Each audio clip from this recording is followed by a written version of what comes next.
የዱዓን ጠቀሜታ አንገብጋቢነት ትሩፋቱን ያወቀ ሰው ዱዓ ከሆነ ነገር ጋር ብቻ አያይዞ አይደለም የሚያደርገው። ሁሌ ስንተኛም ስንነሳም ስንሄድም ስንመጣም ስንገባም ስንወጣም ዱዓ ልናደርግ ይገባናል። በዚህ መልኩ ዱዓ ያበዛ ሰው በጭንቅ ጊዜ የሚያደርገው ዱዓ መቅቡል ይሆናል። ሌላ ጊዜ ዱዓ ዘንግቶ የኖረ ሰው ሲጨንቀው የሚያደርገው ዱዓ በቀላሉ የሰማይ በር አይከፈትለት። ይሄ በደንብ ሊሰመርበት ይገባል። ሁሌ ዱዓ የሚያደርግ ሁሌ የሰማይን በር የሚያንኳኳ ሁሌ አላሁመ ረቢ የሚል መከራ በመጣበት መከራ ስቃይ በደረሰበት ጊዜ ዱዓ ሲያደርግ ወዲያው ዱዓው መልስ ያገኛል። ጾመኛ እስኪያፈጥር ድረስ ዱዓው መቅቡል ነው ብሏል ነብዩ ሰለላሁ ዐለይሂ ወሰለም። በተለይ ሊያፈጥር ሲል ቀኑን ሙሉ ጾም ከተጀመረበት ሰዓት ጀምሮ ጾም እስኪፈታ ድረስ የዱዓ ወቅት ነው። ይበልጥ ደግሞ በጣም የሚደክሙበት ወቅት ላይ የጾሙ መጨረሻ ማምሻ አካባቢ ላይ ዱዓው በዛ ሊል ይገባል። ብዙ ሰዎች ጾመውም ቀኑን ሙሉ ዱዓን ቻላ ብለው ሊያፈጥሩ ደቂቃዎች ሲቀሩ ሰከንዶች ሲቀሩ ነው ዱዓ ትዝ የሚላቸው። ስታፈጥሩ ብቻ አድርጉ አይደለም የተባለው። ጾመኛ ዱዓው አይመለስም ነው የሚለው ሐዲሱ። ጾመኛ ከሆኑበት ሰዓት ጀምሮ ጾም እስኪፈታ ድረስ ዱዓ መቅቡል ነው ማለት ነው። فاسألوا أهل الذكر إن كنتم لا تعلمون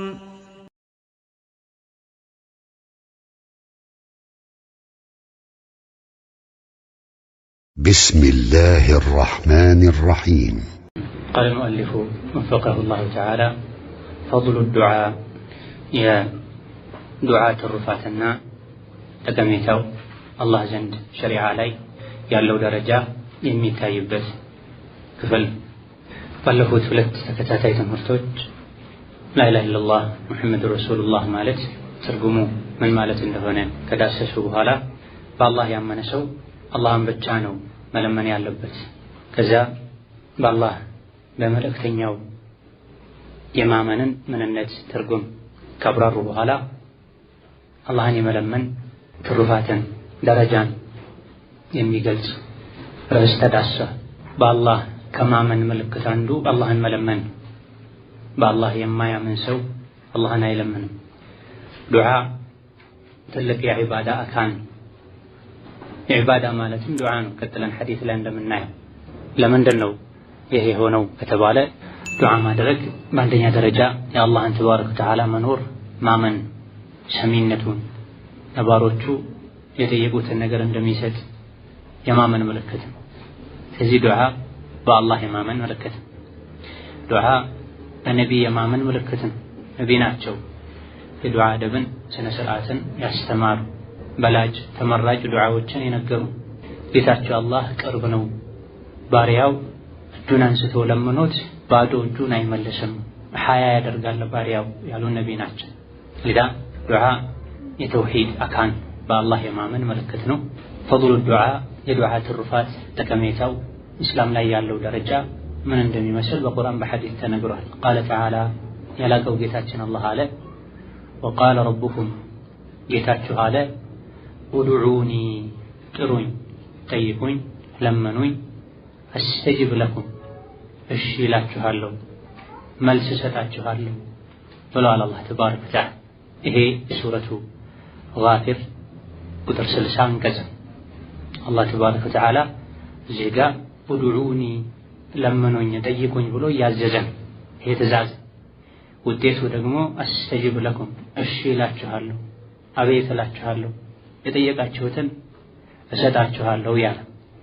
በሌላ ተመሳሳይ አንቀጽ እንዴት ዱዓ ማድረግ እንዳለብን እሺ የሚለንና የጠየቅነውን የሚሰጠን መች እንደሆነ ተብራርታ ሱረቱል በቀራ ላይ ፈኢዛ ሰአለከ ዒባዲ ዐኒ ባሮቼ ስለ እኔ ከጠየቁህ ፈኢኒ ቀሪብ እኔ ቅርብ ነኝ ይወቁ ባሮቼ። ኡጂቡ ዳዕወተ ዳዒ የተጣሪን ጥሪ የለማኝን ልመና እሰማለሁ፣ መልስ እሰጣለሁ።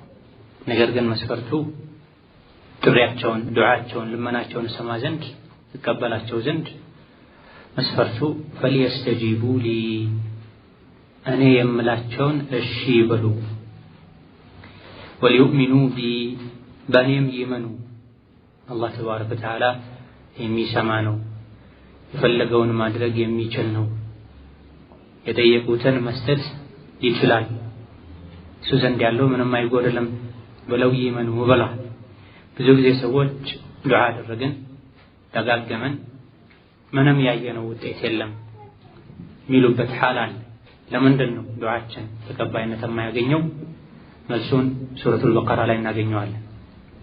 ባሮቼ ስለ እኔ ከጠየቁ እኔ ቅርብ ነኝ፣ ማንኛውም ሰው ባለበት ሆኖ ቢጠራኝ እሰማዋለሁ፣ እደርስለታለሁ። ነገር ግን ይህ ይሳካለት ዘንድ ፈሊየስተጂቡ ሊ እነሱም እኔ የምላቸውን እሺ ይበሏል። ዱዓችን መቅቡል ማይሆነው ብዙ ጊዜ አላህ ያለንን እሺ ስለማንል ነው ማለት ነው፣ የከለከለንን ስለማንከለከል። ፈሊዩእሚኑ ቢ በኔም ይመኑአል አላህ ተባረከ ወተዓላ ቅርብ እንደሆነ፣ ሕያው እንደሆነ፣ ሰሚ እንደሆነ፣ ሁሉ በእጁ እንደሆነ፣ ቢሰጥ እንደማያልቅበት ካመን ምንም ሓጃችን ጉዳያችን ትልቅ ቢሆን ለአላህ እንደማይከብደው ካረጋገጠን ታዛዦች ከሆነን ለሱ ዱዓው መቅቡል ይሆናል። አንዳችሁ አላህን ከፈለግከ ማረኝ አይበል፣ ሲጠይቅ ቁርጥ አድርጎ ይጠይቅ። አላህን የሚያስገድደው የለም ከፈለግ አይባልም። አላህ እኛ አማራጭ እንደሌለው ሰው ተጨንቀን ነው መጠየቅ ያለብን። እንደዚሁ ደግሞ አንዳችሁ አላህን ሲጠይቅ ተለቅ ያለ ነገር ይጠይቅ፣ ለአላህ የሚከብደው ነገር የለም ተብሏል። በዚህ አንቀጽ አላህ ለምኑኝ ብሎ አዟል። የሚያዘው በሚጠቅም ነገር የሚወደውን ነገር ነው የሚያዘው። ዱዓ ይወዳል ማለት ነው። አላህ ለምኑኝ ያለው መለመን ስለሚወደን፣ አላህን መለመን ለሰው ልጆች ስለሚጠቅም አላህ ተባረከ ወተዓላ ባሮቹን የሚያዘው ለነሱ የሚጠቅማቸው ነገር ሲሆን እሱም የሚወደው ነገር ሲሆን፣ ከዚህም በመነሳት ዱዓ ትልቅ ዒባዳ እንደሆነ የምናውቀው ቀጥሎ ያለው ሐዲስ እንዳለ ሆነ ማንኛውም አላህ አድርጉት ብሎ ያዘዘ ነገር የሚወደው ነገር በሙሉ ዒባዳ፣ ዱዓ ዒባዳ ስለሆነም ነው ከአላህ ውጪ ነቢይን፣ ሷሊሕን፣ ወልይን፣ መቃብርን መለመን ማይቻል። መለመን የሚቻለው ዱዓ ማድረግ የሚቻለው የዲን የዱንያ ሓጃ የነሳካለኝ ጠብቀኝ ከጭንቅ አውጣኝ የሚባለው አላህ ብቻ ነው። አላህ ሲለመን ይወዳል። የሰው ልጆች እሱን መለመን ሲተዉ ደግሞ ይቆጣል። ሐዲስ ላይ ነቢያችን ሰለላሁ ዐለይሂ ወሰለም መን ለም የስአሊላህ የግضብ ዐለይህ ብለዋል። አላህን ተባረከ ወተዓላ የማይለምን ሰው አላህ ይቆጣዋል ብላ። የኩራት ምልክትም በራስ የመተማመን ምልክትም። ሙስሊም በጌታው ነው መተማመን ያለበት። ሐስቢ አላህ ወኒዕመል ወኪል ዐለላህ ተወከልና ነው መባል ያለበት። በራስ መተማመን አላህን ተባረከ ወተዓላ ቸላ ማለት ሸይጣን ሴራ የሰው ልጆችን ከአላህ የሚያርቅበት መንገድ። የሰው ልጅ ሲጠይቁት ይቆጣል፣ ፊቱን ያዞራል። አላህ ግን እሱን መጠየቅ ሲተው የሰው ልጆች ይቆጣቸዋል፣ ሲጠሩት አቤት ይላቸዋል። አንድ ስንዝር ወደ አላህ የተጠጋ ሰው አላህ አንድ ክንድ ወደሱ ይጠጋል ተብሏል። ወደ አላህ ያዘገመ ቀስ ያለ የሚሄድ ሰው አላህ የፈጠነ ወደሱ ይመጣል ተብሏል። የዱዓውን አደብ በተመለከተ ኡድዑ ረበኩም ተضرعا وخفية ጌታችሁ አላህን ተናንሳችሁ ድምጻችሁን ዝቅ አድርጋችሁ ለምኑት። ኢነሁ ላ ዩሒቡል ሙዕተዲን ዱዓ ላይ ወሰን አትለፉ። አስፈላጊ ከሆነው በላይ ጮክ ብላችሁ ዱዓ አታድርጉ ማለት አትጩሁ ማለት። እንደዚሁ ደግሞ በዲን የተከለከለን ነገር አላህ ማይወደውን ነገር እየጠየቃችሁ ወሰን አትለፉ ማለት። አላህ ተባረከ ወተዓላ ቅርብ ነው። የሚለምነውን ሰው ልመና የሚጠራውን ሰው ጥሪ ይሰማል። ቢሰጥ አያልቅበትም። የሰው ልጆች በሙሉ ምድር ላይ አንድ ብሎ የሰው ልጅ ከተገኘበት ጊዜ ጀምሮ እስከ ቂያማ ቀን ድረስ አንድ ሜዳ ላይ ተሰብስበው ሁሉም ሓጃውን ቢጠይቅ ይሄን ፈልጋለሁ ቢል ለሁሉም አላህ ሓጃውን ቢሰጥ አላህ ዘንድ ያለው ሀብት አላህ ዘንድ ያለው ጸጋ መርፌ ባህር ውስጥ ተጨምሮ ሲወጣ የሚቀንሰውን ያክል እንኳ አይቀንስም ተብሏል። አላህ ተባረከ ወተዓላ ሰማይን ምድርን ከፈጠረበት ጊዜ ጀምሮ እስከ ዛሬ የሰጠውን አስቡ ውስጥ ያሉ ነብዩ ሰለላሁ ዐለይሂ ወሰለም ለሰዎች፣ ለእንስሳቶች፣ ለምናውቃቸው ለማናውቃቸው ፍጥሮች የሚያበላው የሚያጠጣው አላህ። የአላህን ጸጋ የምትቆጥሩት አዘልቁትም ቁጥራችሁ አትጨርሱትም ተብሏል። ይሄን ሁሉ የሰጠው አላህ ማናውቀውም ብዙ ኒዕማ አለ። ይሄን ሁሉ ከመስጠቱ ጋር መርፌ ባህር ውስጥ ገብቶ ሲወጣ ይዞት የሚወጣውን ያክል እንኳን አልቀነሰም። ይሄ ሁሉ ሀብት ጊና ያለው ጌታ አላህ በአግባቡ ከጠየቅነው ይሰጠናል። መስጠቱ ለእኛ ኸይር ሲሆን ታዲያ ይሄ ሁሉ ካለው ስንት ዓመት የለመንኩት ስንት ያልሰጠኝ ነገሮች አሉ ለምን ልንል እንችላለን። አላህን ሳይሆን መጠርጠር ያለብን እንደዚህ አይነት ሐዲሶችን ሳይሆን መጠርጠር ያለብን ራሳችንን ነው መጠርጠር ያለብን። ሰባያችን ተበላሽቶ ነው ከአላህ ጋር ያለን ግንኙነት እሱ በማይፈልገው መልኩ ሆኖ ከሰው ጋር እንኳን ባለን ግንኙነት ሰዎች ጥሩ ስንሆንላቸው ነው ጥሩ የሚሆኑት። አላህ ተባረከ ወተዓላ ብቻውን ፈጥሮን አይን፣ እጅ፣ እግር፣ ልብ የተለያዩ ጸጋዎችን ሰጥቶን እሱ በሰጠን ጸጋ እሱን ያስቆጣን ሲቸግረን እንዲያርግልን ብንለው ማሾፍ ነው የሚሆን። አላህን ያስቆጣ ነው ብዙዎቻችን። ለዛ ነው ሱረቱል በቀራ አንቀጽ ላይ ፈል የስተጂቡ ሊ እኔ ቅርብ ነኝ፣ የለማኝን ልመና ጥሪውን እሰማለሁ፣ የጠየቀውንም ሰጠዋለሁ፣ ግን እሺ በለኝ እኔ። ወቃለ ሰለላሁ ዐለይሂ ወሰለም ነቢይም በሐዲታቸው ብለዋል አዱዓኡ ዱዓ አላህን መለመን ሁወል ዒባዳ ዒባዳ ማለት እርሱ ነው። እኛ የተፈጠርነው ለዒባዳ ነው። አላህ ቁርአን ላይ ነግሮናል ወማ ኸለቅቱል ጂነ ወል ኢንሰ ኢላ ሊያዕቡዱ ሰውም ይሁን ጂን አልተፈጠረም፣ ሰዎችንም ይሁን ጂኖችን አልፈጠርኩም እኔን በብቸኝነት ሊያመልኩ ሊገዙ እንጂ። ነብዩ ሰለላሁ ዐለይሂ ወሰለም ይህ የሰው ልጆች የተፈጠሩለት ዓላማ የሆነው ዒባዳን በዱዓ ገደቡት። አዱዓኡ ዱዓ አላህን መለመን ሁወል ዒባዳ እርሱ ነው ዒባዳ። የተፈጠርነው ለዒባዳ ነው። አላህ እኛ ላይ ያለው ሐቅ ዒባዳ ነው። ጀነት ምንገባበት በር ዒባዳ ነው። የተፈጠርነው ለዒባዳ ነው። ዒባዳ የሚባለው ዱዓ ነው አለ ነብዩ ሰለላሁ ዐለይሂ ወሰለም። ሌላ ነገር የለም ወይ ዒባዳ የሆነ አለ። ነገር ግን ትልቁ የዒባዳ ክፍል ዱዓ ነው ለማለት ነው። ሌላ ሐዲስ ላይ ነብዩ ሰለላሁ ዐለይሂ ወሰለም አልሐጁ ዓረፋ ብለዋል። ሐጅ ማለት ዓረፋ ላይ መገኘት ነው ብለዋል። ዘጠነኛው ቀን ላይ የውም ዓረፋ ላይ ዓረፋ የሚባለው ስፍራ ላይ መገኘት ነው ሐጅ አለ። ምን ማለት ነው? የውም ዓረፋ ላይ በቀንም ይሁን በሌሊቱ ክፍለ ጊዜ የተወሰኑ ደቂቃዎች እንኳን ዓረፋ ላይ ያልተገኘ ሰው ሐጅ የለውም ማለት። ትልቁ የሐጅ ክፍል ዓረፋ ነው ማለት። ዓረፋ ያለፈው ሰው ሐጅ እንዳለፈው ሁሉ ዱዓ ያላደረገ ሰው ዒባዳ የለውም ማለት። የዒባዳ አስኳል ቁንጮን ዱዓ አላህ ዘንድ ዱዓ ምን ያክል እንደሚወደድ እስላም ላይ ዱዓ ምን ያክል ቦታ እንዳለው የሚያሳይ ዱዓ የራሳችን ሐጃ የምንጠይቅበት ብቻ የዒባዳ አካል አይደለም። ዱዓ ሁለት አይነት ነው። ዱዓው ዒባዳና ዱዓው መስአላ ይባላል። ዱዓ ሁለት አይነት ዱዓው ዒባዳና ዱዓው መስአላ ይባላል። ዱዓ መስአላ ማለት ብዙዎቻችን የምናውቀው የግላችን ሐጃ አላህ የምንጠይቅበት ነው። የልመና ዱዓ ማለት አሞኛል ፈውሰኝ፣ እርቦኛል አብላኝ፣ እንዲህ አይነት ነገር ያስፈልገኛል ስጠኝ፣ እንዲህ አይነት ነገር ያስጋኛል ዞር አድርግልኝ እያለን የሚያስፈልገንን ነገር አላህ የምንጠይቅበት የዱዓ አይነት ዱዓው መስአላ ይባላል። ሌላ ደግሞ ከአኺራ አንፃር ከዚህ የተሻለ ጠቃሚ አንገብጋቢ አስፈላጊ የሚባል ዱዓ አለ። ዱዓው ዒባዳ ይባላል። የዒባዳ ዱዓ ሶላት ዱዓ ነው፣ ጾም ዱዓ ነው፣ ሐጅ ዱዓ ነው፣ ሰደቃ ዘካ ዱዓ ነው። እንዴት ካላችሁ እነዚህ ነገሮችን በማድረግ ወደ አላህ እየተቃረበን ነው፣ የአላህን ውዴታ እየጠየቅን ነው። የተግባር ዱዓ ነው። ሶላት ከመጀመሪያ እስከ መጨረሻው ዱዓ ነው። ሩኩዕ የምናደርገው አላህን ተባረከ ወተዓላ አክብረን ለሱ ተናንሰን፣ ስጁድ የምንደፋው ወደ አላህ ለመቃረብ። ዱንያ በሙሉ ትሰጥሃለች ለገሌ ስጁድ አድርግ ቢባል ሙእሚን አያደርግም። ለአላህ እንጂ ለማንም አይገባም። ስለዚህ እየሰገደን እየጾመን ለፍተን ደክመን ላባችንን ጠብ አድርገን ያመጣነውን ገንዘብ ሰደቃ ዘካ ለኸይር ነገር ብለን የምንሰጠው ወደ አላህ እየተቃረብንበት የተግባር ዱዓ ይባላል። ይሄም ራሱ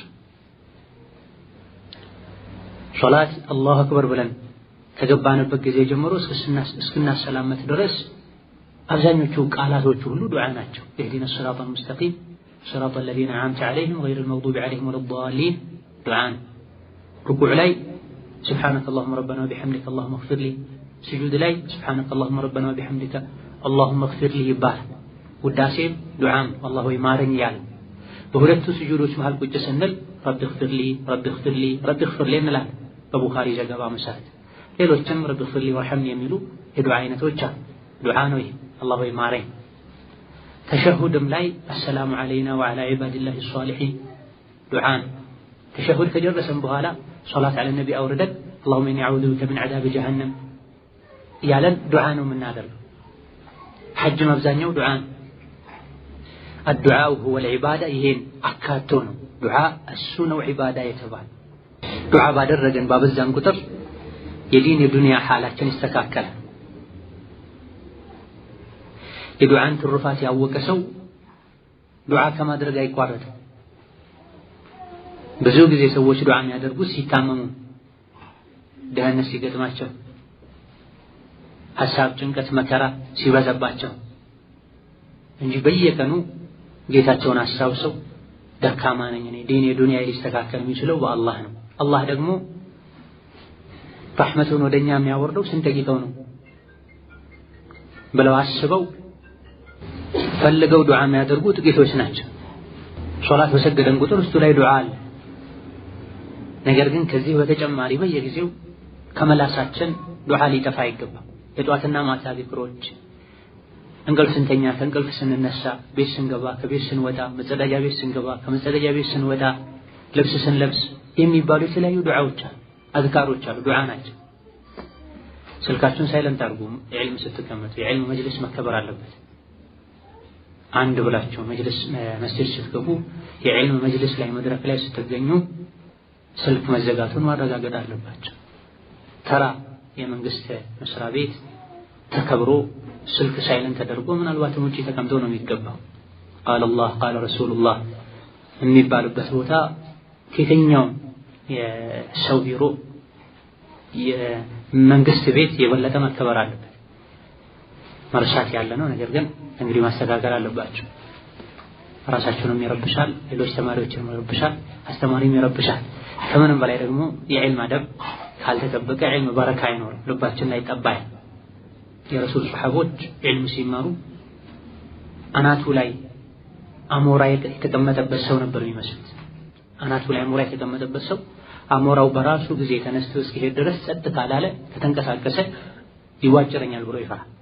የረሱል ሰሐቦች ነቢዩ ዕልም ሲያስተምሯቸው ከአነ ዐላ ሩኡሲሂም ጠይር ሚነ ሰኪና ረጋ ሰከን ከማለታቸው የመጣ ራሳቸው ላይ አሞራ ያረፈባቸው ነበር የሚመስለው ተብሎ የውጭ መረጋጋት የውስጥ መረጋጋት ምልክት ነው። አንድ ሰው ውስጡ ሰከን ነው የሚለው ሐሳቡ የሚሰበሰበው ቀልቡ የመጣለት ዓላማ ላይ ትኩረት ሲያደርግ።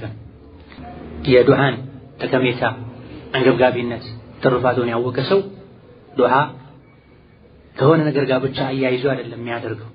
ሁሌም ስንተኛም ስንነሳም ስንሄድም ስንመጣም ስንገባም ስንወጣም ዱዓ ልናደርግ ይገባል። በዚህ መልኩ ዱዓ ያበዛ ሰው በጭንቅ ጊዜ የሚያደርገው ዱዓ መቅቡል ይሆናል።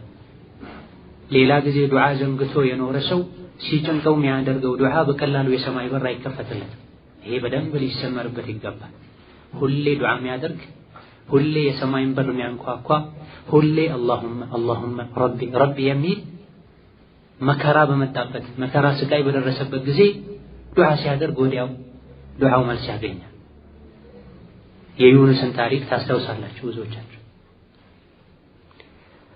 ፈናዳ ፊ ዙሉማቲ ላ ኢላሃ ኢላ አንተ ሱብሓነከ ኢኒ ኩንቱ ሚነ ዛሊሚን ፈስተጀብና ለሁ ፊደል ብቻው አረብኛ ላይ ወደ 8 አይነት ትርጉም አለው። አንዱ ፊደል ፈስተጀብና ለሁ እዚህ ጋር ኢስተጀብና ለሁ ማለት ይቻላል፣ ወስተጀብና ለሁ ማለት ይቻላል። ነገር ግን በፋን የተገለጸው ፈስተጀብና ለሁ ይህችን ቃል እንዳለ ወዲያውኑ እሺ ያልነው አለ አላህ ተባረከ ወተዓላ። ነቢዩላህ ዩኑስ ለሀገራቸው ህዝቦች አልሰማ ብለዋቸው አላምን ብለዋቸው ተቆጥተው ጥለው ወጥተው ነበር ሀገር። ሌላ ሀገር ለመሄድ መርከብ ውስጥ ሲገቡ መርከቡ ሞላ፣ ሰው መቀነስ አለበት ተባለ። በተደጋጋሚ እጣ ሲወጣ እጣ ሲጣል ዩኑስ ላይ ወጣ። ይሄ ሷሊህ ሰው ነው፣ አላህ የሚፈራ ሰው እንዴት እሱ ይጣላል? ሁለት ሶስቴ የመጀመሪያውን እጣ ሰርዘውት በተደጋጋሚ እጣ ሲወጣ ዩኑስ ላይ ሲወጣ አይ خلاص ይሄ አላህ ውሳኔ ነው ብለው ዩኑስን ባህር ላይ ጥለዋቸው ባህር ውስጥ እንደተጣሉ አሳ ነባሪ ወጧቸው። የሌሊቱ ጨለማ፣ የባህሩ ጨለማ፣ የአሳ ነባሪ ሆድ ውስጥ ያለው ጨለማ፣ ድርብሮ ጨለማ ውስጥ ሆነው ላኢላሃ ኢላ አንት ሱብሓነከ ኢኒ ኩንቱ ሚነ ዛሊሚን ብላ ጥራት ይገባ ጌታዬ ሆይ ከአንተ በቀር እውነተኛ አምላክ የለም፣ እኔ ራሴን በድያለሁ፣ አውጣኝ ካለሁበት ጭንቅ ብላ ፈስተጀብና ለሁ ወዲያውኑ እሺ ያልነው ወነጀይናሁ ሚነል ገሚ ከጭንቅ አወጣን።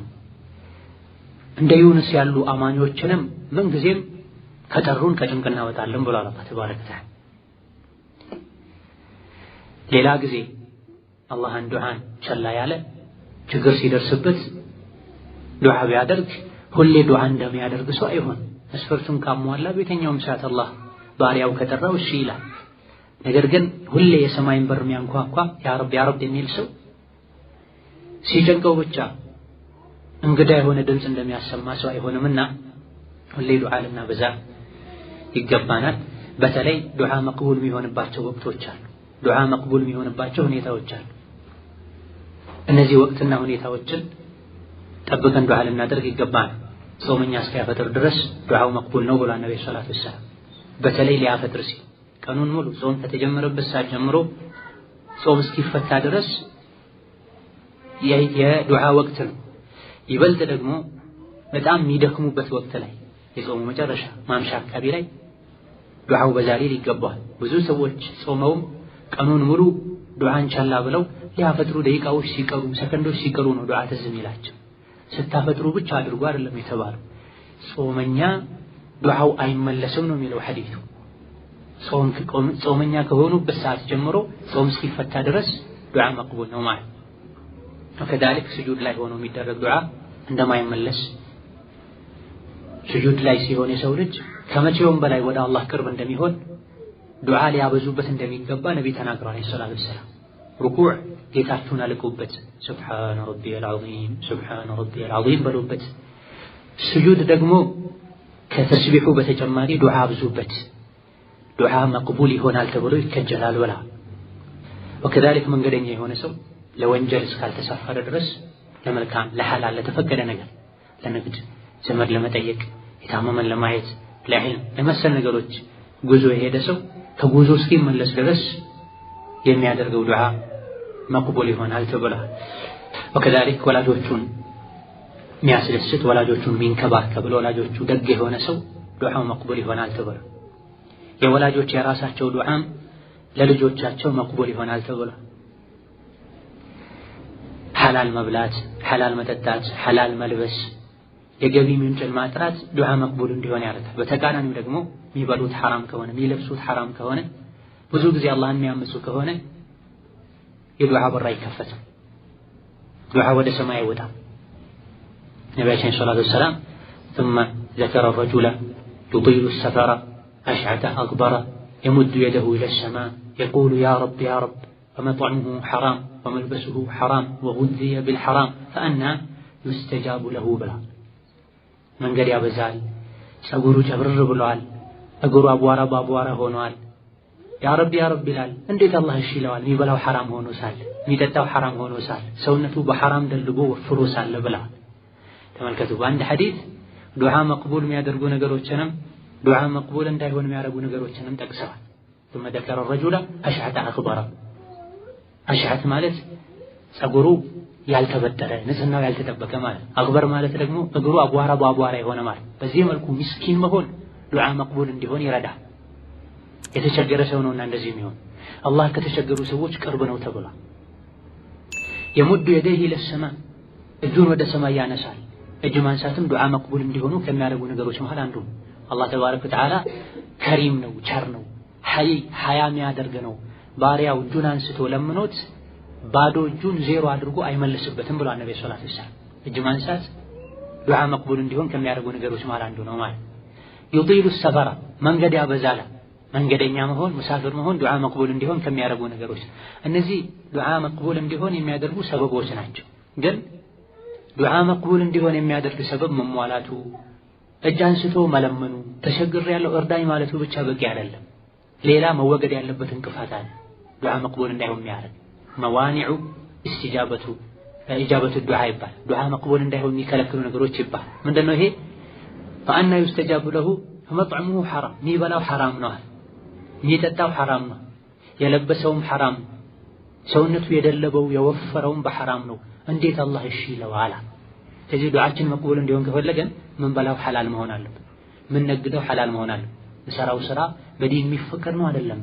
ጉቦ አለበት የለበትም፣ ወለድ አለበት የለበትም። እኔ የምሸጠው ዕቃ ሰዎች ወስደው ወንጀል የሚሰሩበት ነው አይደለም። ሰዎች ለሐራም የሚጠቀሙት ዕቃ መጠቀም አይቻልም። ሰዎች ለሐራም ተገልግለውበት የቤት ኪራይ ከፍለውን የምናገኘው ገንዘብ ሐላል አይደለም። ስለዚህ ምን በላው፣ ምን ለብሰው፣ ምን ጠጣው፣ ምን ኖርበት ቤት በሐላል የተገኘ መሆን አለበት። ይህ ካልሆነ ፈአና ዩስተጃቡ ለሁ ያ ረቢ ያ ረቢ ቢል እጁን ወደ ላይ ቢያነሳ የተቸገረ የተጎሳቆለ ቢሆን መንገደኛ ቢሆን የሚበላው ሐራም ከሆነ የሚለብሰው ሐራም ከሆነ ሰውነቱ የደለበው በሐራም ከሆነ አላህ እሺ አይለውም ብሏል ነብዩ ሰለላሁ ዐለይሂ ወሰለም። ዱዓችን መቅቡል ያልሆነበት አንዱ ምክንያት ይሄ ነው። በዚህ ጊዜ ያ ረብ እንላለን እንደጋግማለን፣ ግን መልስ አይኖርም። ለምን? የገቢ ምንጫችን ኢላ ማ ረሒመላህ ጥቂት አላህ ያዘንላቸው ሰዎች ካልሆኑ በስተቀር የተበላሸ ግልጽ ሐራም የሚሰሩ ሰዎች፣ ጉቦ የሚበሉ የሚያበሉ፣ ወለድ የሚበሉ የሚያበሉ ሰዎች፣ ለሙዚቃ ቤት በዲን ለማይፈቀዱ አልባሳት ቤት አከራይተው ገቢ የሚያገኙ ሰዎች፣ ራሳቸው የሚሰሯቸው የተለያዩ ወንጀሎች ዱዓ ወደ ሰማይ እንዳይወጣ ያደርጋልና ዱዓ መቅቡል እንዳይሆን የሚከለክሉ ነገሮችን መጠንቀቅ ይኖርብናል። ወከዛሊክ የዱዓ አደብን ስነ ስርዓትን ማወቅ፣ እጅን ማንሳት፣ ወደ ቂብላ መዞር፣ ውዱእ አድርጎ አላህን መለመን፣ አለመጮህ፣ ዱዓ ሲያደርጉ መጮህ አግባብ አይደለም። ውድዑ ረበኩም ተضرعا وخفية ተናንሳችሁ ዝቅ ብላችሁ ድምጻችሁን ቀንሳችሁ ለምኑት ነው። አላህን የሚያዙ የሚመስሉ ሰዎች አሉ። ዱዓ ሲያደርጉ አርገው አምጣው አሁን አፍጥነው አላህን እንደ ሰራተኛቸው የሚያዙማል። አከዳልክ እንደላቀው ተደግፈው ዘና ብለው ቁጭ ብለው አላህ የሚለምናል። ተضرعا ተናንሳችሁ ወደ ቂብላ ዞራችሁ እጃችሁን ወደ ሰማይ አንስታችሁ ለምኑት የተባለ። አከዳልክ ድምጽ ማውጣቱ አጠገባችን አብሮ ሱናውን በጠበቀ መልኩ ዱዓችን የሚቀበል ሰው ካለ ድምጽ ይወጣል። በሆነ አጋጣሚ ሰዎች ተገናኝተው አንዱ ሌላኛው ዱዓ ቢያደርግ ሌሎች ቢቀበሉ ችግር የለም። በቋሚነት ግን ሁሌ በተለይም ቀን መርጦ ጊዜ መርጦ ማክሰኞ፣ ሐሙስ ሰዎች እየተሰበሰቡ ዱዓ እናድርግ ብለው በጋራ ይሄ ማድረጉ በቋሚነት ይሄ ማድረጉ ከነቢ አልተወሰደም። ነገር ግን ድንገት በተገናኙበት በተሰባሰቡበት አላህን አስታውሰው ከመሃላቸው አላህን ይፈራል፣ አላህን ያውቃል፣ አላህን ታውቃለች፣ ሷሊህ ነው፣ እድሜ የገፋ ሰው ነው፣ ኢንሻአላህ ዱዓው መቅቡል ይሆናል ተብሎ ተገምቶ ከሆነ በድንገት ዱዓ አድርግ ተብሎ ቢያደርጉ ችግር የለም። ሙሳ ዱዓ አድርገዋል፣ ሃሩን አሚን ብለዋል። ቀድ ኡጂበት ዳዕወቱኩማ ፈስተቂማ ዱዓችሁን እሺ ብያችኋለሁ ቀጥ በሉ ጉዟችሁን ቀጥሉ ብሏቸው። ስለዚህ አጋጣሚ ከሆነ ሰዎች በተሰበሰቡበት ዱዓ አድርጎ ድምጽ ጮክ ተደርጎ ሌሎች አሚን ቢሉ ችግር የለም። ነገር ግን ሆን ተብሎ በቋሚነት ሁሌ ዱዓ አለ ያሉ ሰዎች ተሰባስበው እጣናቸው ምናልባትም ዱዓቸው ውስጥ የተለያዩ ሸሪዓ ማይፈቅዳቸው ነገሮችን ቃላቶችን እየተጠቀሙ የሚያደርጉት ዱዓ አግባብ አይደለም። ዱዓን ዒባዳ እንደመሆኑ በአግባቡ ልንፈጽመው ነው የሚገባው፣ በመሰለን መልኩ ሳይሆን። ሶላት እንደመሰለን አይደለም የምንሰግደው፣ ሐጅም እንደመሰለን አይደለም የምናደርገው። በተስተማርነው መሰረት ነቢ ባስተማሩን መሰረት ነው የምናደርገው። ዱዓውን በዛ መልኩ መሆን አለበት። የሆነ አይነት ዱዓ ፈጥረን ከማድረጋችን በፊት ነቢ ሰሃቦች በዚህ መልኩ አድርገዋል ወይ ልንል ይገባል። የዱዓ ቢድዓዎችን ልንጠነቀቅ ይገባናል። ማንኛውም ዒባዳ ቢድዓ ከተቀላቀለበት አዲስ ፈጠራ ከተቀላቀለበት ውድቅ ይሆናል። እናታችን አይሻ በዘገቡት ኢማም ሙስሊም ባስተላለፉት ሐዲስ ነቢያችን ሰለላሁ ዐለይሂ ወሰለም መን አሕደተ ፊ አምሪና ሃዛ ማ ለይሰ ሚንሁ ፈሁወ ረድ ተብሏል። ባለፈው ደርስ አራተኛው ደርስ ላይ ይህን በስፋት ተምረናል። በዲን ጉዳይ ላይ እኛ ያላደረግነውን የጨመረ ስራው ተመላሽ ነው ብላ ዱዓ ለማድረግ ዕጣን ማጨስ፣ ሐሙስን መጠበቅ፣ ጁምዓን መጠበቅ፣ መሰብሰብ መስፈርት አይደለም። ፈኢዛ ሰአለከ ዒባዲ ዐን ባሮቼ ስለ እኔ ከጠየቁ እኔ ቅርብ ነኝ። የትኛውም ቦታ ላይ ሆነን አላህን እጃችን አንስተን ከለመነው እሺ ይላል፣ ይሰጣል።